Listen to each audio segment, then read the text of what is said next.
Ask doctor John Watson type చేసి మీ questions అడగండి, తప్పకుండా రిప్లై చేస్తాను. రమేష్ బాబు, హెయిర్ ట్రాన్స్ప్లాంటేషన్ జరిగిన తర్వాత చాలా మందికి రకరకాల డౌట్లు ఉంటాయి. వాటిలో మనందరికీ అలవాటు ఉన్న పని ఏంటి అంటే మనం అందరం రెగ్యులర్గా చిన్నప్పటి నుంచి తలకు ఆయిల్ అప్లై చేస్తూ ఉంటాం. ఒకసారి హెయిర్ ట్రాన్స్ప్లాంటేషన్ జరిగిన తర్వాత మళ్ళీ ఆయిల్ అప్లై చేయొచ్చా, చేస్తే ఏమైనా ఇబ్బంది అవుతుందా అని ఆలోచిస్తూ ఉంటారు. ఫస్ట్ మనం అర్థం చేసుకోవాల్సింది, హెయిర్ ట్రాన్స్ప్లాంట్ జరిగిన 10 to 15 days తర్వాత ట్రాన్స్ప్లాంటెడ్ హెయిర్ చాలా వరకు రాలిపోతాయి.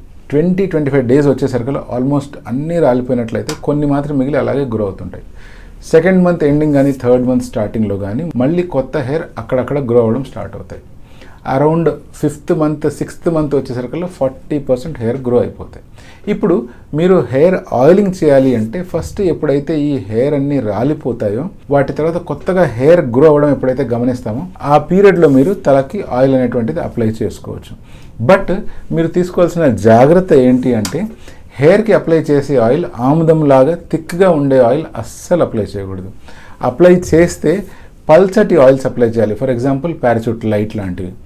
రెండోది, మీరు అప్లై చేసే ఆయిల్ కొమెడోజెనిక్గా ఉండకూడదు. అంటే ప్రత్యేకించి ఆయిల్ బాటిల్స్ ఏవైతే ఉంటాయో వాటి మీద రాసి ఉంటుంది నాన్ కొమెడోజెనిక్ అని. నాన్ కొమెడోజెనిక్ అంటే అర్థం ఏంటి? మన స్కిన్ పోర్స్ ఏవైతే ఉంటాయో ఆ పోర్స్ అనేటువంటివి ఇటువంటి ఆయిల్స్ అప్లై చేయడం వల్ల బ్లాక్ అవ్వవు.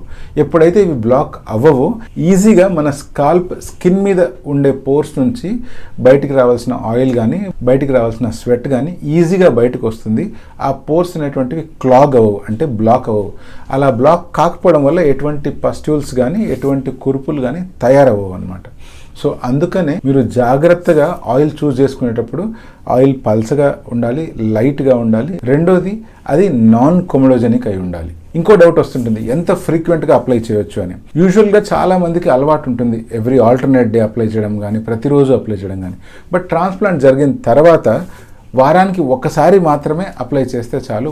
మాటికి అప్లై చేయడం అంత మంచిది కాదు. ఇప్పుడు రాత్రిపూట అప్లై చేసేసి రాత్రంతా అలా ఉంచేసి నెక్స్ట్ డే మార్నింగ్ కనుక వాష్ చేసినట్లయితే ఇది ఒక మంచి పద్ధతి.